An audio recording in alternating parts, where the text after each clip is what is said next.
So we are going to start with new chapter which is electrostatics. तो electrostatics basically दो parts में है, अगर आपको याद होगा 11th में एक पार्ट आपने सीखा था। तो इलेक्ट्रोस्टैटिक्स बेसिकली दो पार्ट है, 11th में एक पार्ट हो गया, अब दूसरा पार्ट स्टार्ट होना है। तो we will first revise basics of 11th। तो सबसे पहले before we go ahead, 12th का इलेक्ट्रोस्टैटिक्स कल या परसों से स्टार्ट होगा, पहले 11th का बेसिक्स पता होना चाहिए, वो नहीं पता होगा तो कुछ समझ में नहीं आएगा इन शॉर्ट। तो we will quickly revise whatever you have learned so far in electrostatics. तो सबसे पहले इलेक्ट्रोस्टैटिक्स का मतलब समझ लो, क्योंकि ये चैप्टर समझेगा तो अगला समझेगा, वो समझेगा तो उसका अगला समझेगा। तो पहले तो सीक्वेंस पता होना चाहिए आपको। इलेक्ट्रोस्टैटिक्स के right after electrostatics you will have next chapter which is current electricity,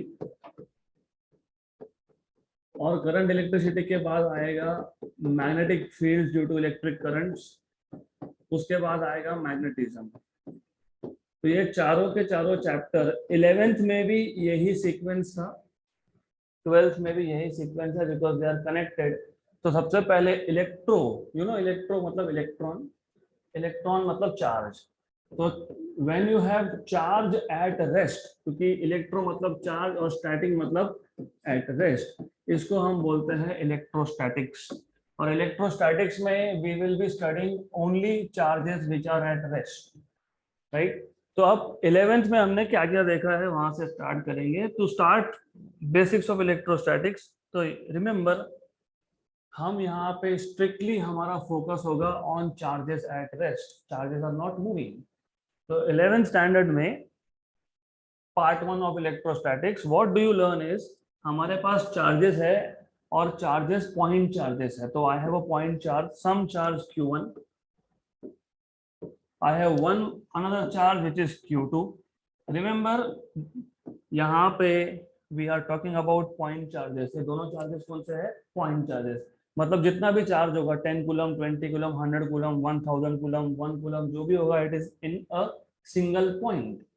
तो 11th standard electrostatics part 1, electrostatics part 1 बोलते हैं इसको। Electrostatics part 1 deals with only point charges. तो all the charge is in a single point, in a given point. एक point में पूरा का पूरा चार्ज है, याद रखना। तो जो पहला कॉन्सेप्ट हमने देखा था, do you remember what is coulomb's law? What is coulomb's law? What is the force between two charges at rest?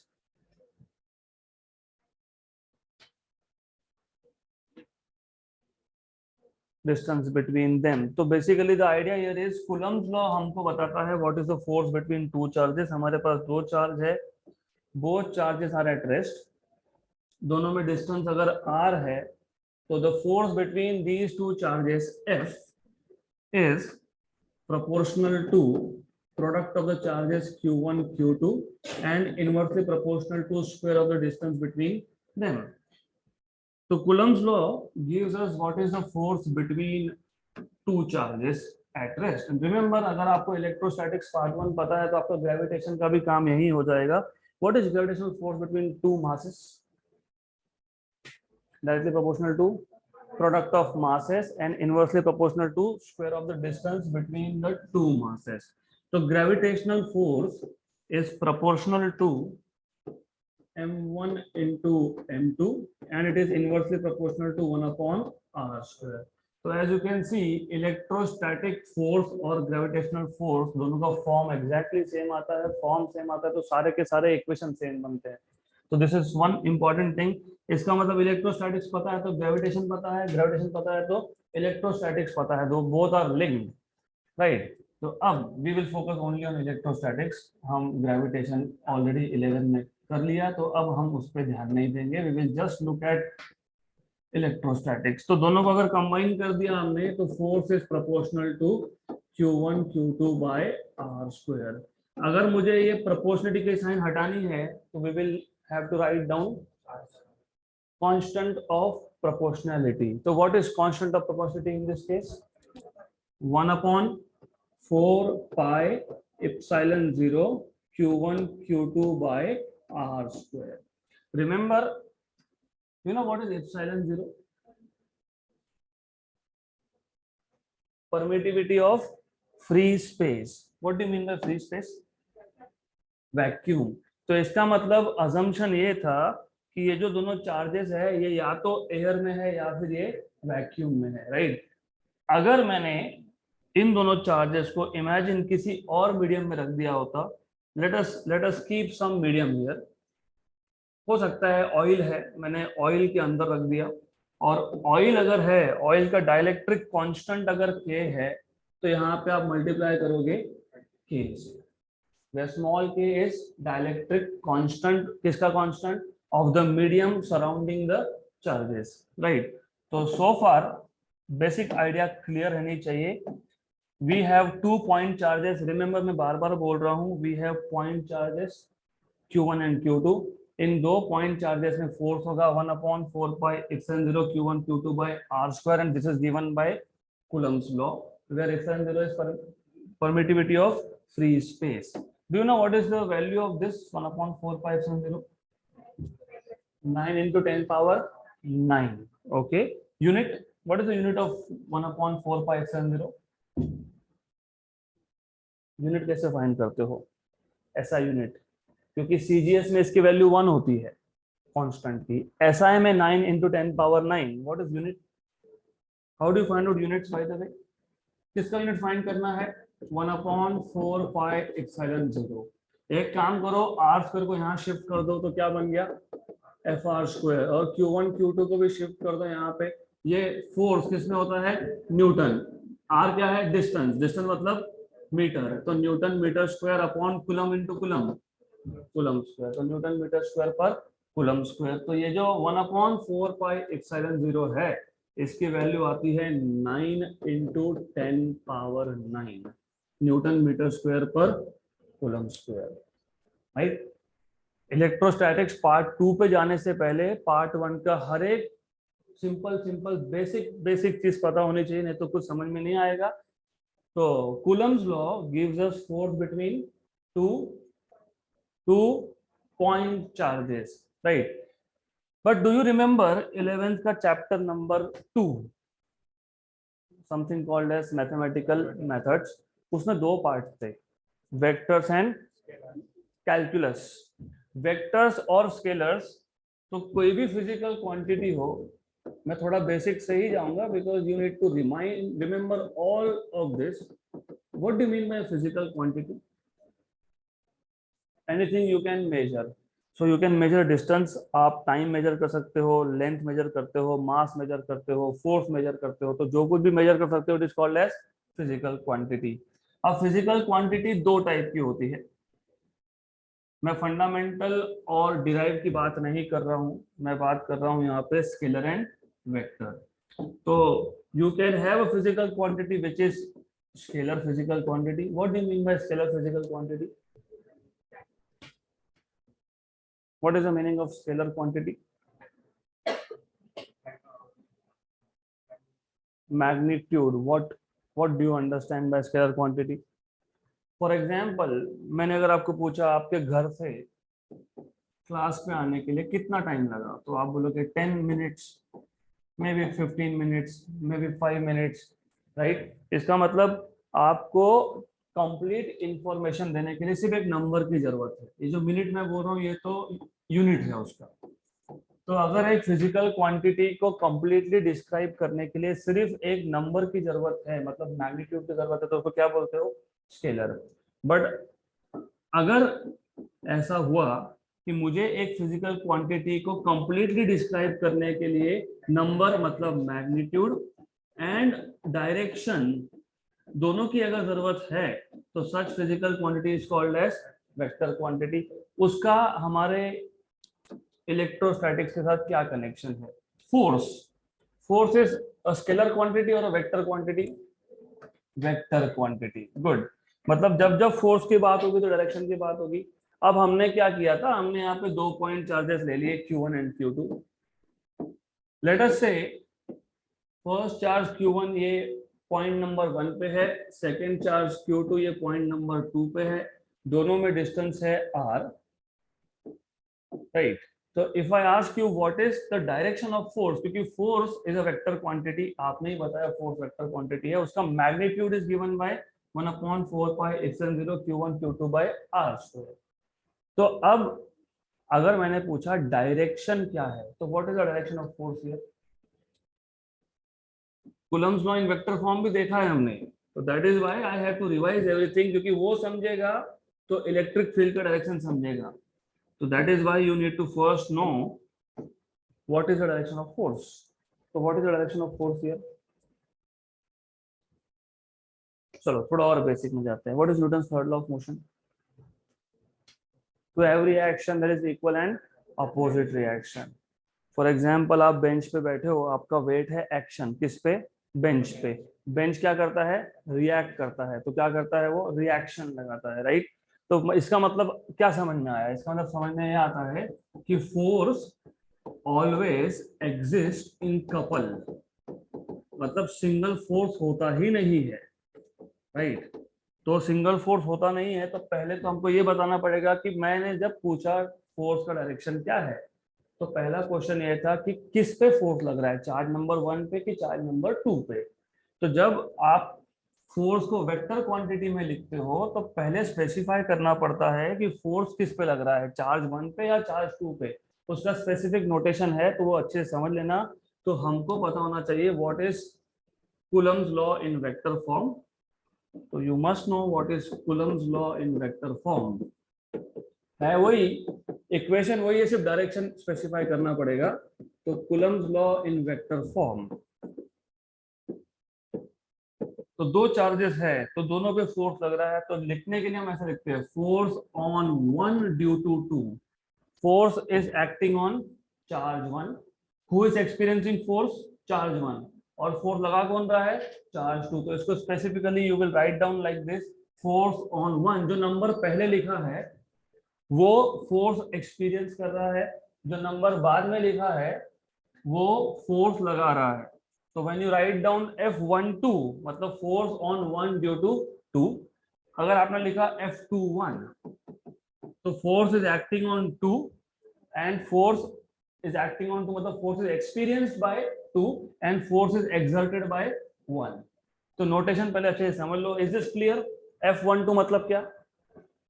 force is acting on 1 due to charge 2, and force F21 मतलब force is acting on 2 due to charge 1.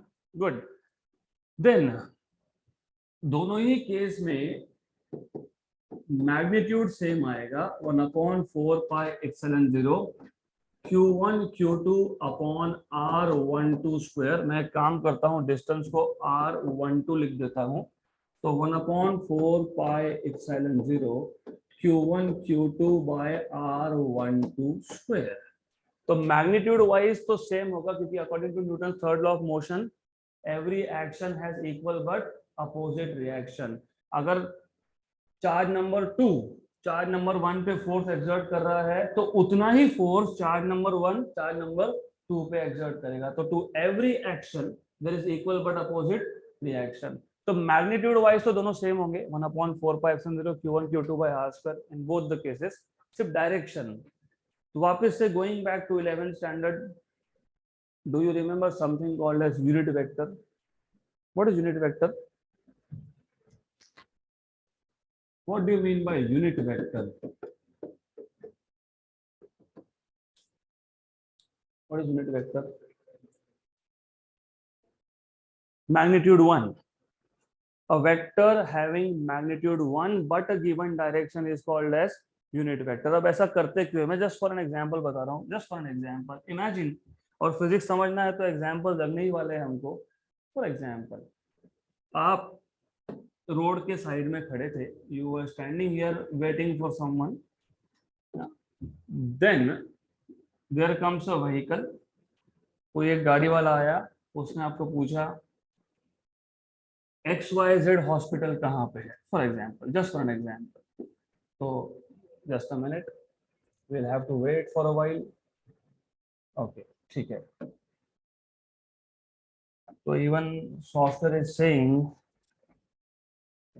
छुट्टी खत्म क्यों की, तो जगाना पड़ेगा इसको okay, good, just a minute.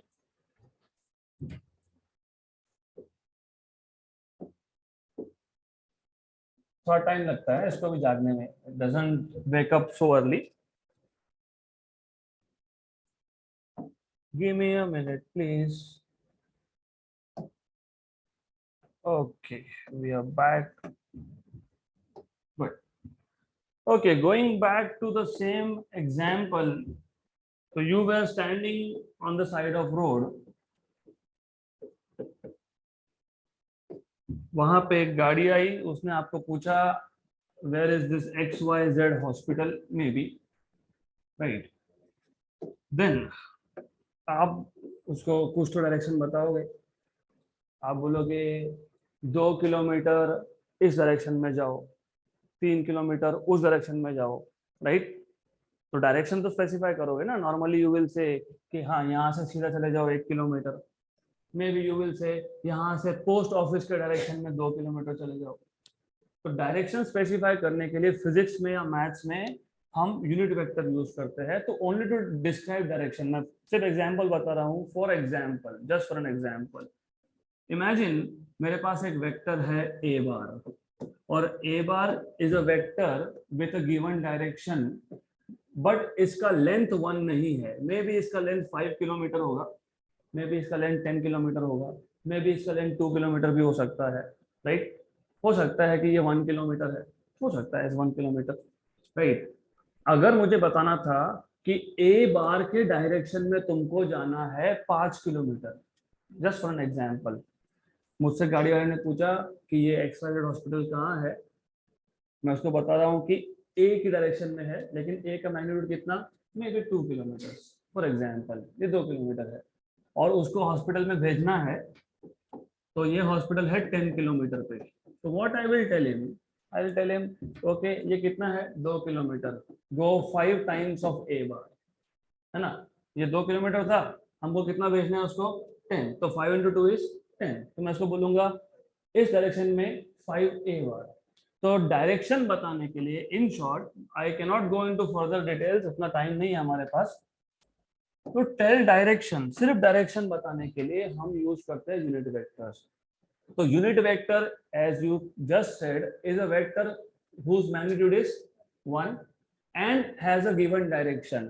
अब मुझे बताओ, अगर मुझे ए बार की डायरेक्शन में यूनिट वेक्टर बनाना हो, क्योंकि मैंने पहले ही बता दिया इसका मैग्नीट्यूड कितना है 2, पर मुझे इसका मैग्नीट्यूड कितना चाहिए 1। क्यों चाहिए, क्योंकि यूनिट वेक्टर का मैग्नीट्यूड कितना होता है 1। तो हम क्या करते हैं, हम वेक्टर लेते हैं, उस वेक्टर को उसी के मैग्नीट्यूड के साथ डिवाइड कर देते हैं। और ये जो नोटेशन है, जब आप एक वेक्टर को मॉड के अंदर लिखते हो, मतलब आप उसके मैग्नीट्यूड की बात कर रहे हो। Remember, a vector divided by its own magnitude gives you a unit vector. और इसका नोटेशन, दो टाइप के नोटेशन होते हैं इसके। या तो आप इसको लिख सकते हो unit vector u along a, और ऊपर डाल देते हैं कैप। तो कैप मतलब वेक्टर, बार मतलब वेक्टर। डिफरेंस क्या है, बार जब लिखते हो मतलब इस वेक्टर का मैग्नीट्यूड 1 नहीं है, जब कैप लिखते हो मतलब इस वेक्टर का मैग्नीट्यूड 1 है। ये एक नोटेशन है। दूसरा नोटेशन आता है उसी वेक्टर के ऊपर कैप लिख देना। अब ये इंपॉर्टेंट क्यों है मैं बता देता हूं आपको। तो first of all, is this clear, ये आइडिया क्लियर है क्या। तो किसी भी वेक्टर को खुद के मैग्नीट्यूड से डिवाइड किया तो क्या मिलता है हमको, यूनिट वेक्टर। मतलब a new vector which has a magnitude 1 in the direction of a given vector। तो ये आ गया आपके पास एक है। अब ये हमको जरूरत क्यों पड़ती है, बिकॉज हमको बहुत बार ये बताना होता है कि मुझे अलोंग एक्स एक्सिस जाना है। अगर मुझे ऐसा बताना है कि गो 2 मीटर अलोंग एक्स एक्सिस, तो मैं सिर्फ बता दूंगा 2 आई कैप। आई कैप मतलब कौन सा डायरेक्शन, एक्स डायरेक्शन। तो एक्स एक्सिस के लिए हम जो यूनिट वेक्टर यूज करते हैं that is I cap. Then Y direction के लिए हम कौन सा यूनिट वेक्टर यूज करते हैं, जे कैप। और जेड डायरेक्शन के लिए कौन सा यूज होता है, के कैप। तो आई कैप मतलब एक्स डायरेक्शन, तो माइनस आई कैप मतलब कितना, कौन सा, नेगेटिव एक्स। जे कैप मतलब वाई, तो नेगेटिव जे मतलब नेगेटिव वाई। के कैप मतलब जेड एक्सिस, तो माइनस के क्या मतलब माइनस जेड एक्सिस, राइट। इसी का यूज हम रियल लाइफ में भी करते हैं। रियल लाइफ में हम सब जाग रहे हो ना सब, तो रियल लाइफ में हम अर्थ की सरफेस पे चलते हैं कि ऊपर उड़ते हैं, अर्थ की सरफेस पे। तो चार डायरेक्शन कौन कौन से हम स्पेसिफाई करते हैं? Which are the four directions that you normally talk about? East, west, north and south. Remember, ये सिर्फ मैं दिखा रहा हूँ वर्टिकल प्लेन पे, क्योंकि आप वहां बैठे हो और यहाँ देख रहे हो। एक्चुअली डायरेक्शन होता है हॉरिजॉन्टल प्लेन पे, फ्लोर पे, अर्थ की सरफेस पे। तो ईस्ट अगर बोलना है तो east is always taken along x. तो ईस्ट को डिनोट करेंगे आई कैप, वेस्ट को डिनोट करेंगे जे कैप, राइट, माइनस आई कैप, वेरी गुड। तो माइनस आई कैप, और यहाँ आता है north, north is J cap, and यहाँ आता है south, south is minus J cap. तो के कैप का मतलब कहाँ होगा? अर्थ की सरफेस से ऊपर। गुड। तो इतना पता होना चाहिए आपको, इसका ज्यादा कनेक्शन नहीं है इलेक्ट्रोस्टैटिक्स के साथ, थोड़ा बहुत है, आगे लगेगा, तो पता होना चाहिए।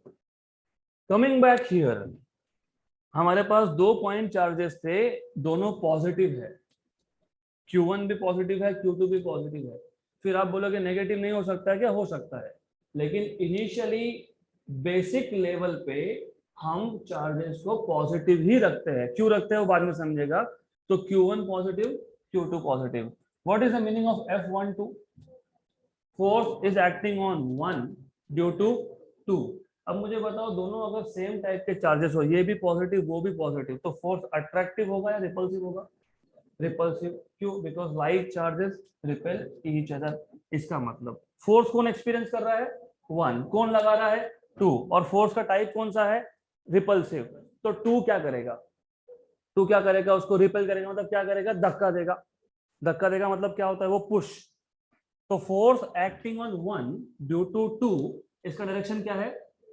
2 से 1। रिमेंबर, फोर्स कौन एक्सपीरियंस कर रहा था? 1। कौन लगा रहा था? कौन सा था? रिपल्सिव। रिपल्सिव मतलब धक्का देना। तो 2 1 को क्या करेगा? पुश करेगा। तो डायरेक्शन क्या आएगा इसका? 2 to 1। तो जब यहाँ पे F12 लिखते हो तो यहाँ पे उल्टा लिखना पड़ता है। यहाँ कैप लिखा मतलब राइट हैंड साइड वेक्टर बना दिया, तो लेफ्ट हैंड साइड को भी वेक्टर बनाना पड़ेगा। Remember, force acting on 1 due to 2 is from 2 to 1। तो सिर्फ यहाँ 1 2 है, यहाँ 2 1 है, तो यहाँ 2 1 आएगा, तो यहाँ क्या आएगा? 1 2, राइट। तो where R21 cap is a unit vector directed from 2 to 1, and R12 cap is a unit vector directed from 1 to 2। ये R12 cap है और ये R21 cap। यहाँ तक क्लियर, राइट। तो force acting on 1 due to 2 is directed from 2 to 1। Force acting on 2 due to 1 is directed from 1 to 2।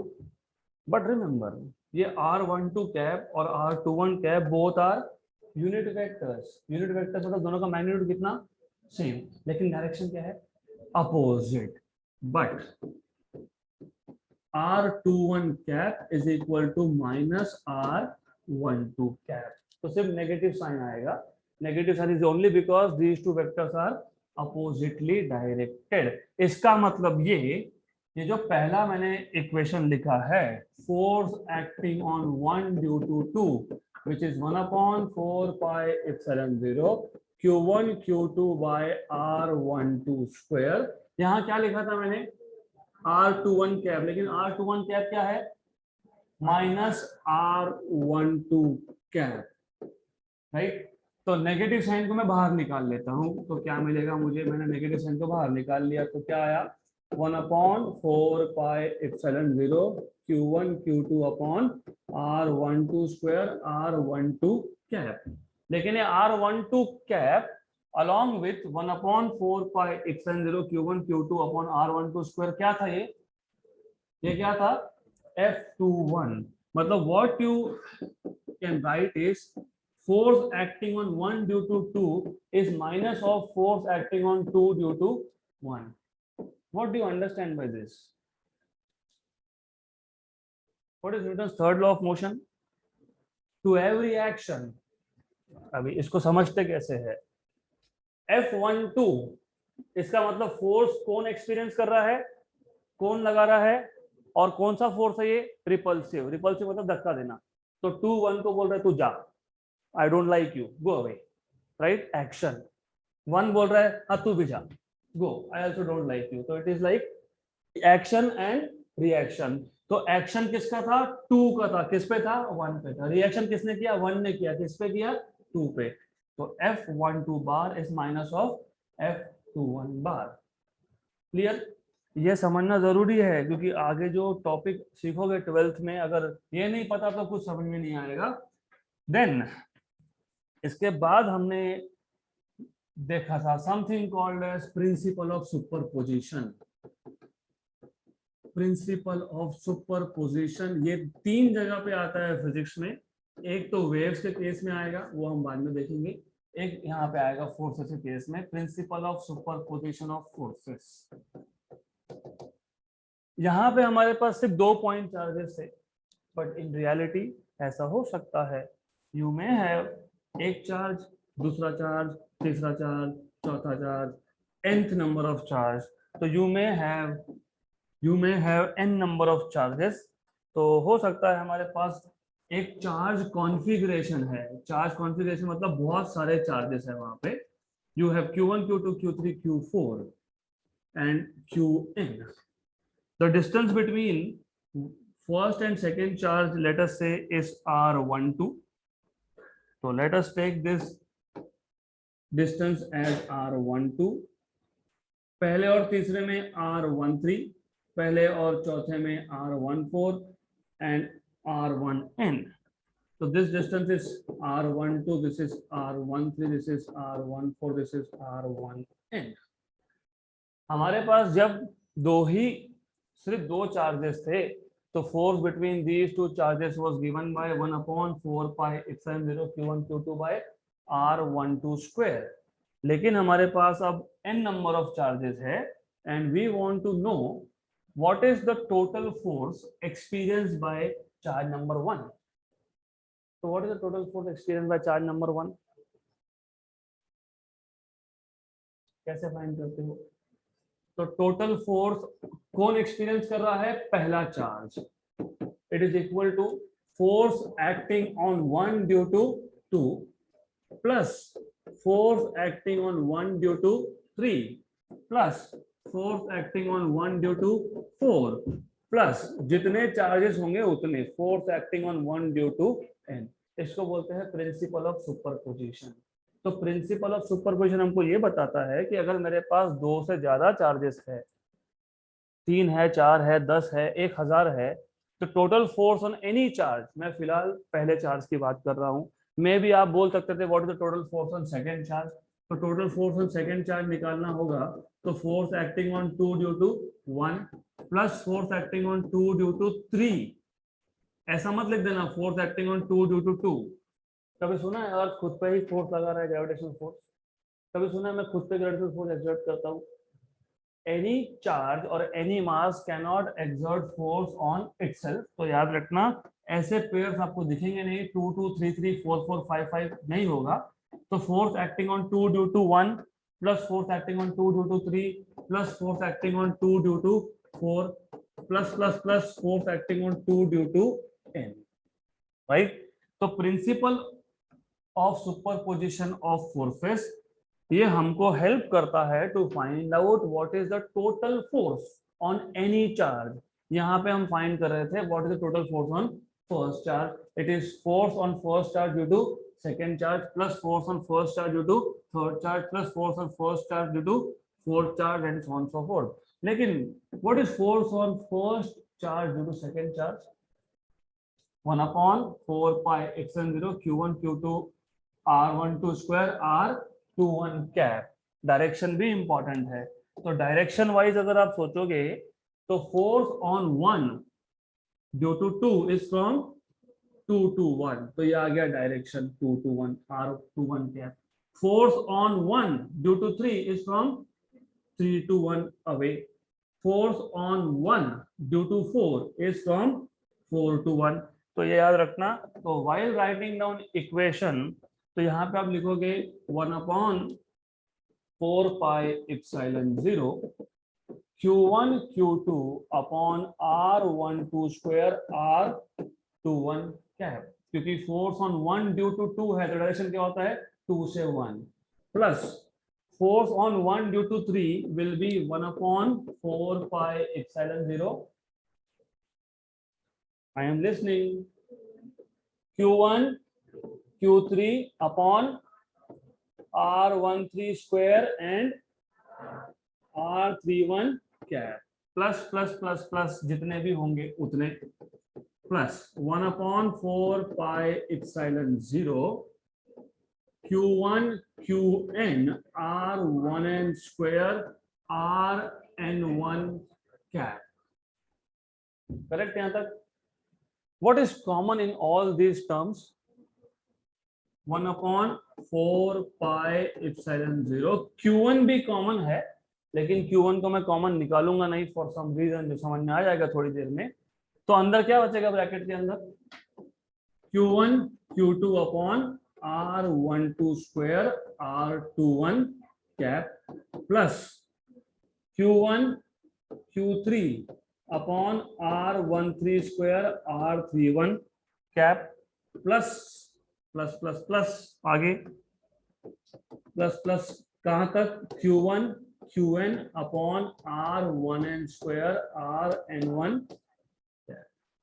right? Then there is something called as Einstein summation convention, जो मैं कम से कम 4 बार बता चुका हूँ. मैं वापस एक बार बता देता हूँ. फॉर एग्जाम्पल, मुझे अगर 1000 नंबर का एडिशन करना है 1 से 1000 तक, तो 1 + 2 + 3 + 4 + 5, ऐसा 1000 तक हम लिखते नहीं बैठेंगे. It will take a lot of time and space also. तो हम इसको कैसे लिखते हैं? हम ये क्या है बीच में? प्लस, मतलब क्या? समेशन. तो हम यूज करते हैं ये सिंबल, इसको बोलते हैं समेशन. किसका समेशन है? नंबर का. तो नंबर की जगह पे डमी इंडेक्स डाल देते हैं, जैसे आप लगाते हो डमी अटेंडेंस. हाँ, तो dummy index I J K, जो आपको पसंद है वो.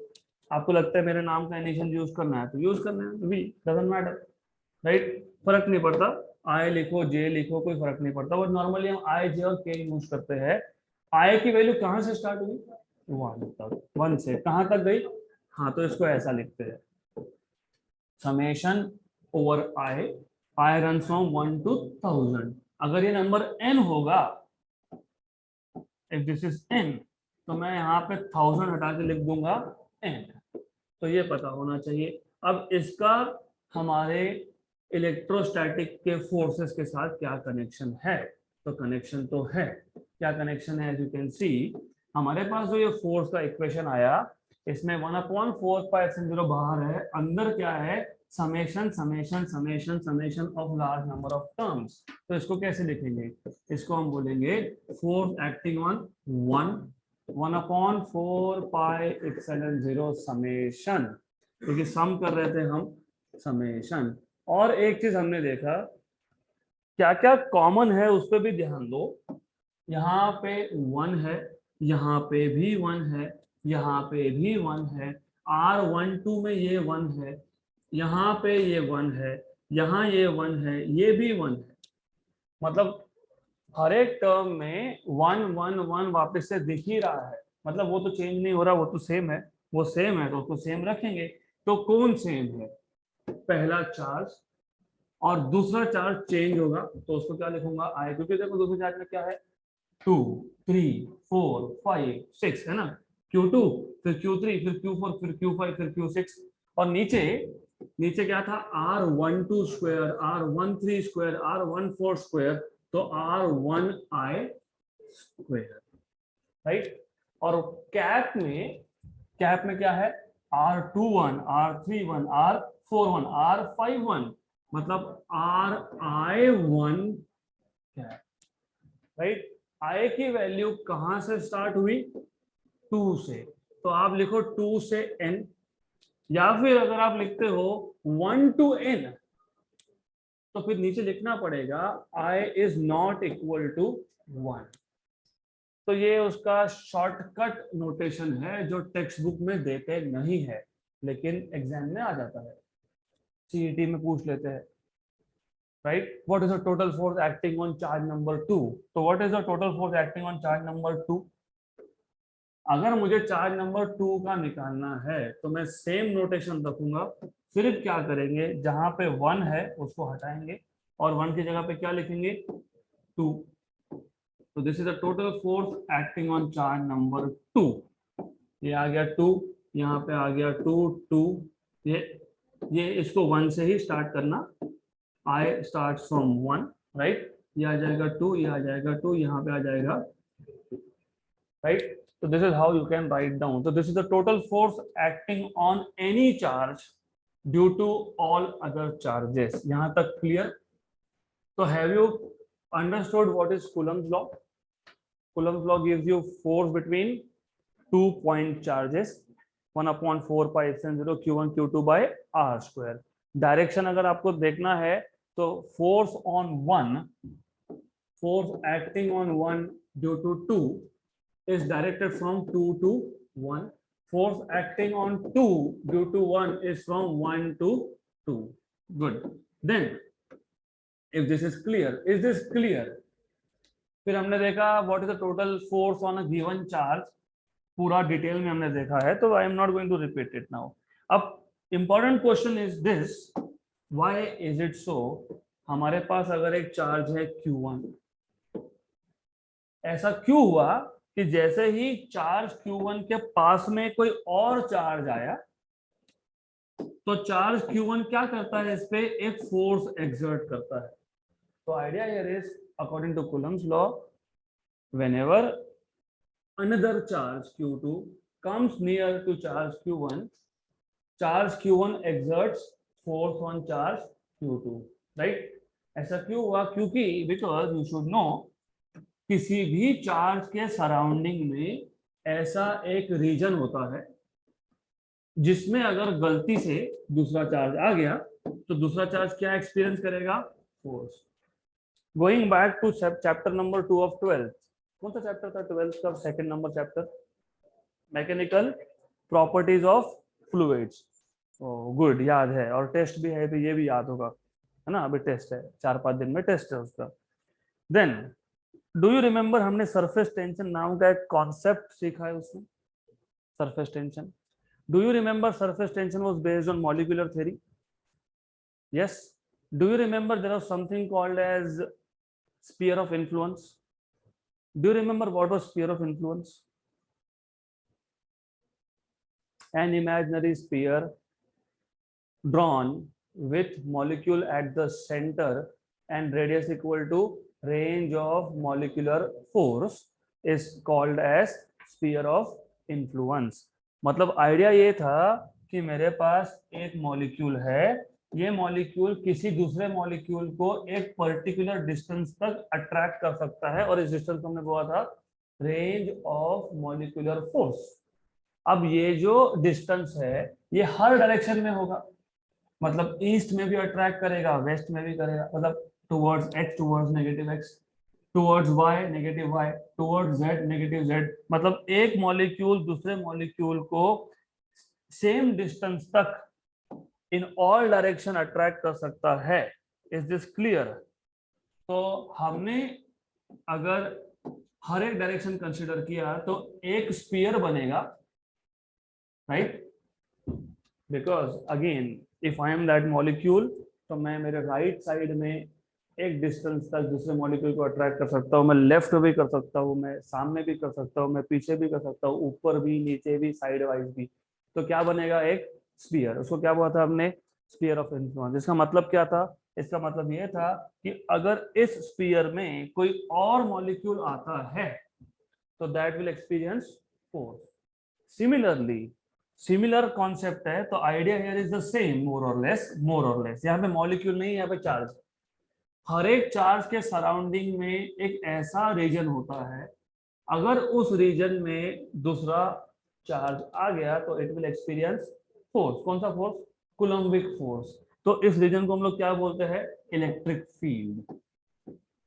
तो this region is called as electric field. तो इफ यू रिमेंबर, इसको डिफाइन कैसे किया था? वैसे याद रखने की जरूरत ही नहीं है, अगर आपको कॉन्सेप्ट समझा है, इंग्लिश पता है तो हो गया। तो how will you define electric field? What is electric, what do you mean by field? What is field? Region, right? तो डिफाइन कैसे करेंगे? The region surrounding any charge in which another charge experiences force is called as electric field. Region surrounding any charge in which another charge experiences force is called as electric field. अब दो important concept जो याद रखना, भूलना बिल्कुल नहीं, क्योंकि 12th के इलेक्ट्रोस्टैटिक में सबसे ज्यादा हमको कुछ लगने वाला है तो वो है इलेक्ट्रिक फील्ड। तो दैट इज वाई मुझे बेसिक से स्टार्ट करना पड़ता है। अब रिमेंबर, फील्ड किसका था? कौन सा चार्ज का था? Q1। इसको बोलते हैं सोर्स चार्ज। टेक्स्ट बुक में ऐसा कुछ नहीं लिखा है, लेकिन पता होना चाहिए, क्योंकि ये समझ में आ गया तो सारा कंफ्यूजन खत्म। और फोर्स एक्सपीरियंस कौन कर रहा है? Q2। इसको बोलते हैं टेस्ट चार्ज, राइट? तो जिसका फील्ड है वो इस एरिया का डॉन है, सोर्स, राइट?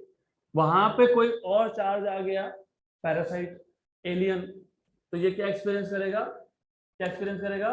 फोर्स। तो जो फोर्स एक्सपीरियंस कर रहा है उसको कौन बोलते हो? टेस्ट। और जिसका फील्ड था उसको क्या बोलते हैं? सोर्स। अब हर बार तो हम ऐसा लिखते नहीं बैठेंगे ना, region surrounding a charge in which another charge experiences force is called as electric field. हमको एक इक्वेशन लगेगा, मैथमेटिकली लिखना पड़ेगा। तो मैथमेटिकली कैसे लिखते हैं? तो well, basically mathematically electric field को डिफाइन करने के लिए हम एक छोटा सा काम करते हैं। हम बोलते हैं, एक काम करो, इन दोनों में अगर डिस्टेंस r है तो पहले फोर्स फाइंड कर लो। What is force between these two charges? F equal to 1/4 pi epsilon 0 Q1 Q2 by r square, Q1 Q2 by r square, correct, right? Then जो चार्ज टेस्ट चार्ज है, कौन सा test charge है?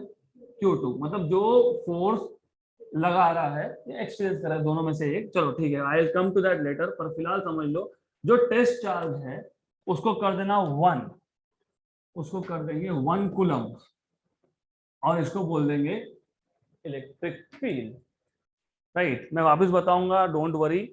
Text book के language को समझना थोड़ा difficult रहेगा, होता रहेगा। इसको इजी कैसे बनाते हैं? हमें क्या डिफाइन करना है? Electric field. तो we want to define what is electric field. Electric field को डिफाइन करने के लिए थ्योरेटिकली हमने डिफाइन कर दिया, region surrounding a charge in which another charge experiences force is called as electric field. Another charge experiences force, तो कौन experience कर रहा था फोर्स? कौन एक्सपीरियंस कौन कर रहा है?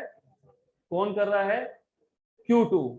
Reason surrounding, starting from scratch, हमारे पास पहले कौन सा चार्ज था? Q1, right? तो फील्ड किसका है? Q1। बाद में किसको लाए? Q2। तो फोर्स कौन एक्सपीरियंस करेगा? Q2। What is the direction of this force? 1 to 2, exactly. तो ये जो सेकेंड चार्ज जो है, जो फोर्स एक्सपीरियंस कर रहा है, ये टेस्ट चार्ज है। तो direction is from source to test, मतलब away, right? Remember this is away. हमको करना क्या है? हमको करना है इलेक्ट्रिक फील्ड डिफाइन, राइट? तो हम क्या बोलते हैं कि पहले तो हमको पता है what is the force acting between these to, 1/4 pi epsilon 0 Q1 Q2 by r square, और डायरेक्शन क्या है? 1 to 2, अवे है ना, 1 से 2 तक। क्लियर यहां तक? टू डिफाइन इलेक्ट्रिक फील्ड हम सिर्फ एक छोटा सा वर्ड वहां पे डाल देते हैं, हम बोलते हैं the force experience by unit positive charge. What do you mean bye unit positive? जानते हो what is unit positive? What do you mean bye unit positive? Maths में और फिजिक्स में दो बार अलग अलग कॉन्टेक्स्ट में यूनिट ये वर्ड आता है। एक यूनिट मतलब metre, second, centimetre, kilogram, whatever it is, right. एक यूनिट का मतलब होता है one. Unit vector, vector with magnitude one. तो मैंने बोला unit positive charge. What do you understand by unit positive charge? Charge is +1 coulomb, right. तो हमको जब इलेक्ट्रिक फील्ड डिफाइन करना था तो हमने एक छोटा सा चेंज किया।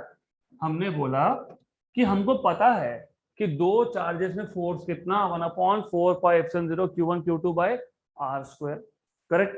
मुझे क्या डिफाइन करना था? Electric field.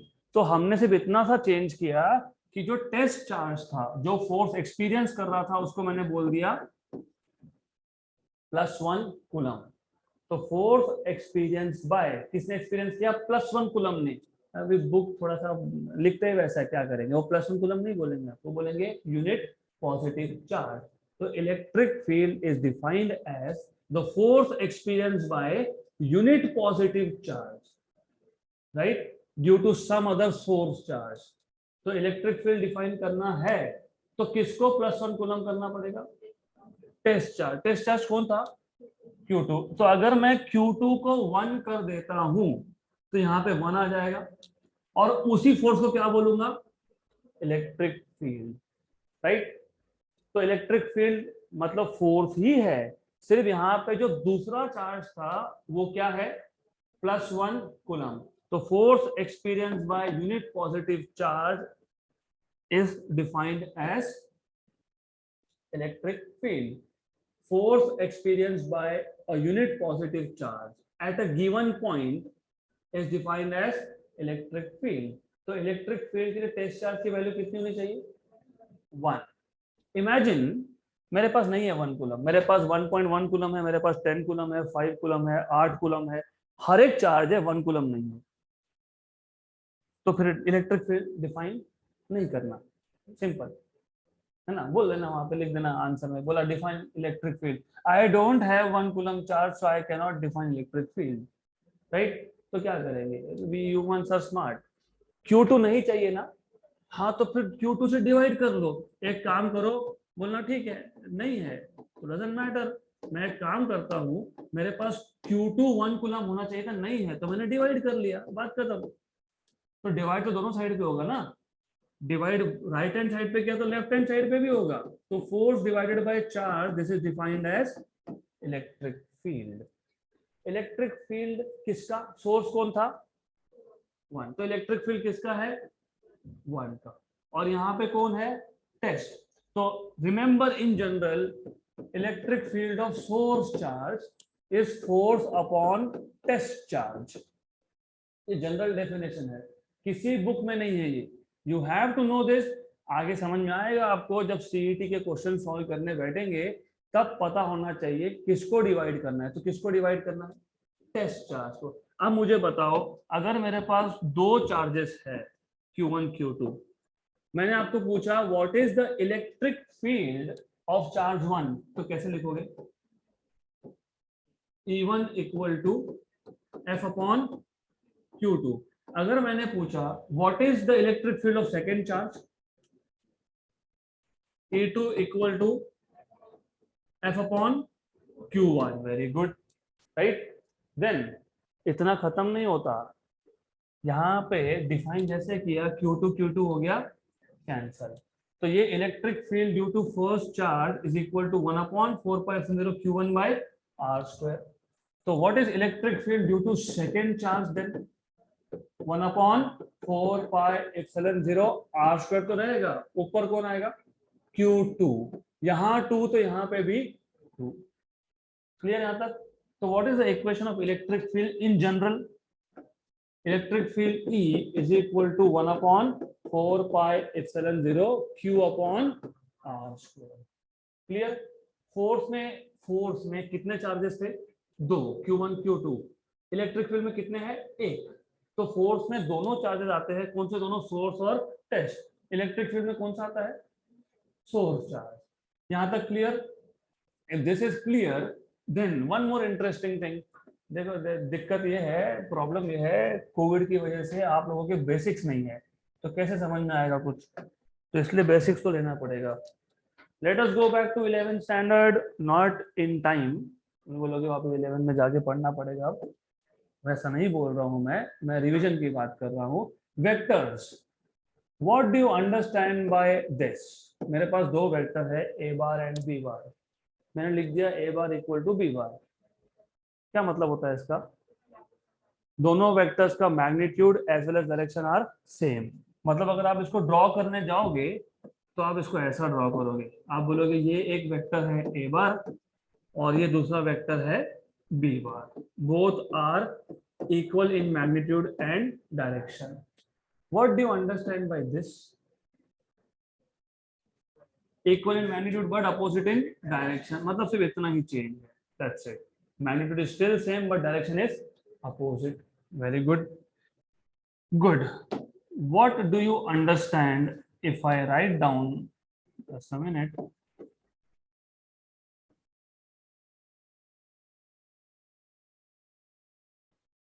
fine, ठीक है। What do you understand अगर मैंने इसको लिखा a bar equal to 2b bar, क्या मतलब होता है इसका? Direction is same but magnitude are different. In short, a bar का magnitude 2 times of b bar है, डायरेक्शन सेम है, मतलब it is something like this, ऐसा है। a bar is 2 times of b bar.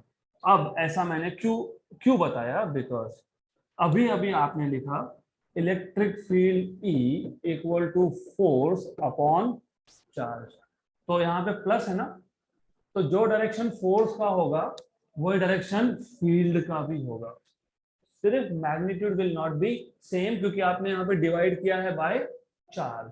Clear? तो now what was the direction of force here? 1 to 2। Source कौन था? 1 था। टेस्ट कौन था? 2 था। तो डायरेक्शन क्या है? 1 to 2, मतलब सोर्स टू टेस्ट। लेकिन टेस्ट को तो हमने 1 कूलम बना दिया था, करेक्ट? तो जब आपने 1 कूलम लिख दिया, इसका मतलब यहाँ पे तो चार्ज ही नहीं है, तो 1 बना दिया ना आपने। तो what is the direction of force now? Away, away, remember. तो electric field of a positive, क्योंकि Q1 क्या था? पॉजिटिव चार्ज था। 1 कूलम नहीं था लेकिन पॉजिटिव था। 1 कूलम कौन था? टेस्ट चार्ज था।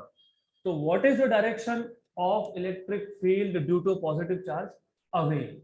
इसका मतलब मेरे पास अगर एक पॉजिटिव चार्ज है तो उसका electric field will always be away in all direction, तो हर डायरेक्शन में it will be directed away. तो इसको हम बोलते हैं, ये आ गया इलेक्ट्रिक फील्ड का डायरेक्शन, इसको हम बोलते हैं रेडियली आउटवर्ड्स।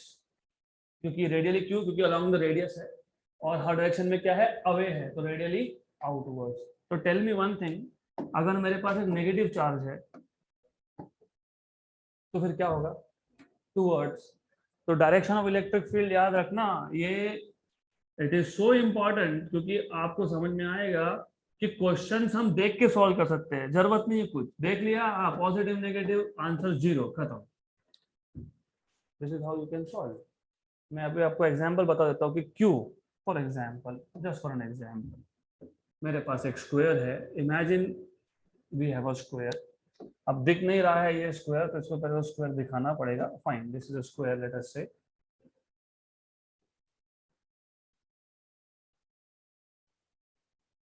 चल जाएगा, नो इश्यूज, फाइन, राइट। अब इमेजिन मेरे पास 4 इक्वल चार्जेस है चारों कॉर्नर्स पे। ये है चार्ज Q, ये भी है Q, ये भी है Q और ये भी है Q। और मुझसे पूछा है what is the electric field at the centre of square. Centre पे कोई चार्ज नहीं है। What is the electric field at the centre of square? What is electric field? 0। क्यों? क्योंकि electric field due to first charge is away, away. और electric field किस किस पे डिपेंड करता है? चार्ज और डिस्टेंस पे, राइट। पहले चार्ज का सेंटर से डिस्टेंस, दूसरे चार्ज का सेंटर से डिस्टेंस, तीसरे चार्ज का सेंटर से डिस्टेंस, चौथे चार्ज का सेंटर से डिस्टेंस होगा सेम, और चारों चार्जेस भी क्या है, सेम, लेकिन इसका डायरेक्शन क्या था, अवे। जो थर्ड चार्ज है उसका इलेक्ट्रिक फील्ड भी होगा away, away from third charge, मतलब टुवर्ड्स सेंटर। कैंसल हो गया, two equal and opposite forces cancel each other. Similarly जो फोर्थ नंबर का चार्ज है उसका सेंटर पे फील्ड होगा टुवर्ड्स सेंटर, जो सेकेंड नंबर का चार्ज है उसका फील्ड होगा टुवर्ड्स सेंटर। तो ये और ये भी कैंसल आउट, तो total electric field is zero. So that is why you need to understand directions are very very very very important. So what is the direction of electric field due to a positive charge? Away. What is the direction of electric field due to a negative charge? Towards. यहाँ तक clear? तो अब इसके आगे का जो 11th का part बाकी है, अभी बाकी है, वो टू बी कंटिन्यूड, और कल हम 12th का स्टार्ट करेंगे once we are done with basic. So that's it for today.